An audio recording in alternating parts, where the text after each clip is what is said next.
Wherever you go, whatever you do, throw a little at it. Omax, Vest and Briefs.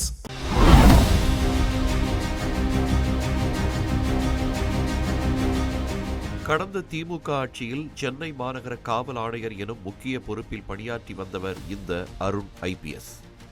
சட்டமன்ற தேர்தல் அறிவிப்புக்கு பின்னர் தவேக தலைவர் விஜய் சென்னைக்கு உட்பட்ட பகுதிகளில் பிரச்சாரம் மேற்கொள்வதற்கு பல்வேறு கட்டுப்பாடுகள் வேண்டுமென்றே விதித்ததாக விமர்சனம் எழுந்தது.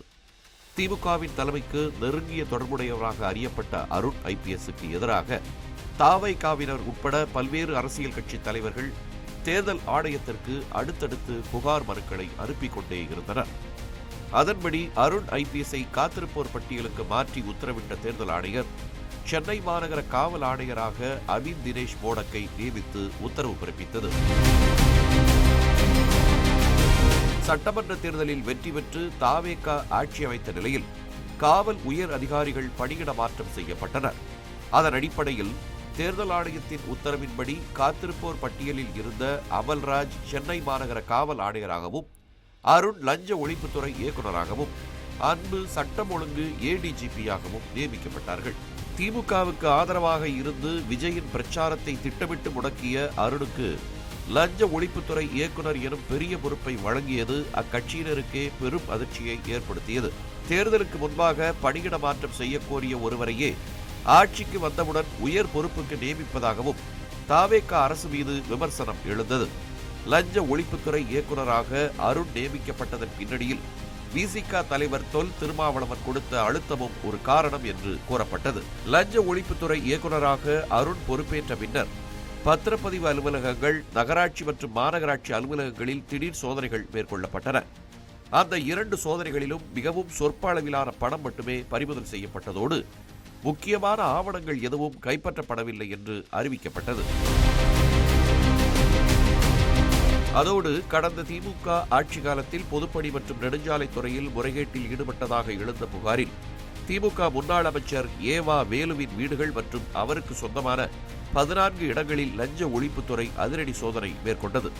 சோதனையின் முடிவில் முக்கியமான ஆவணங்களும் கணக்கில் வராத 40 லட்சம் ரூபாய் பணமும் பறிமுதல் செய்யப்பட்டதாக லஞ்ச ஒழிப்புத்துறை செய்திக்குறிப்பு வெளியிட்டது.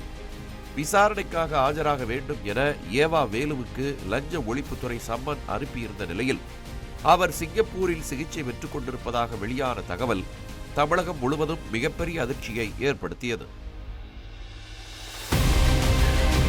லஞ்ச ஒழிப்புத்துறையின் சோதனைக்கு உட்படுத்தப்பட்ட ஏவா வேலு யாருக்குமே தெரியாமல் சிங்கப்பூருக்கு புறப்பட்டு சென்றது எப்படி என்ற கேள்வி பரவலாக எழுந்தது. அதே நேரத்தில் ஏவா வேலுவை லஞ்ச ஒழிப்புத்துறை முறையாக கண்காணிக்க தவறியதா என்ற விமர்சனமும் தவேக அரசு மீது எழத் தொடங்கிய வேளையில் அத்துறையின் இயக்குநராக இருந்த அருணின் மீது அனைவரின் பார்வையும் திரும்பியது. ஏவா வேலுவுக்கு சொந்தமான இடங்களுக்கு சோதனைக்கு செல்லும் முன்பே அதற்கான தகவலை அருண் கசியவிட்டாரா என்ற கோணத்திலும் உளவுத்துறையின் மூலம் முதலமைச்சர் ஜோசப் விஜய் விசாரித்து வந்ததாக கூறப்படுகிறது.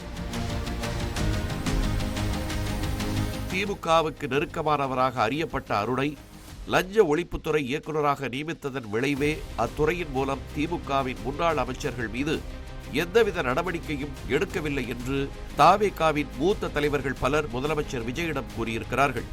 தவேக ஆட்சிக்கு வந்த பின்பு செந்தில் பாலாஜி, ஏவா வேலு, தாமோ அன்பரசன் என ஒருவர் பின் ஒருவராக டார்கெட் செய்து நெருக்கடி கொடுத்து வரும் நிலையில் லஞ்ச ஒழிப்புத்துறையின் செயல்பாடுகளில் திருப்தி இல்லாத காரணத்தினால் அருணை லஞ்ச ஒழிப்புத்துறை இயக்குநர் பதவியிலிருந்து மாற்றி போலீஸ் அகாடமி இயக்குநராக பணியிட மாற்றம் செய்யப்பட்டிருக்கிறது. லஞ்ச ஒழிப்புத்துறையின் இயக்குநர் எனும் முக்கிய பொறுப்பில் நியமிக்கப்பட்ட அருண் சில மாதங்களிலேயே அப்பொறுப்பிலிருந்து தூக்கி அடிக்கப்பட்டுள்ள செய்தி தவேகவினர் மத்தியில் மகிழ்ச்சியை ஏற்படுத்தியிருக்கிறது. அதே நேரத்தில் அதிகாரிகளின் பணியிட மாற்றத்தில் பரிந்துரைகளை எடுத்து வரும் கூட்டணி கட்சியினருக்கு தான் எடுப்பதுதான் இறுதி முடிவு என்பதை அருண் பணியிட மாற்றத்தின் மூலம் முதலமைச்சர் ஜோசப் விஜய் வெளிப்படுத்தியிருக்கிறார்.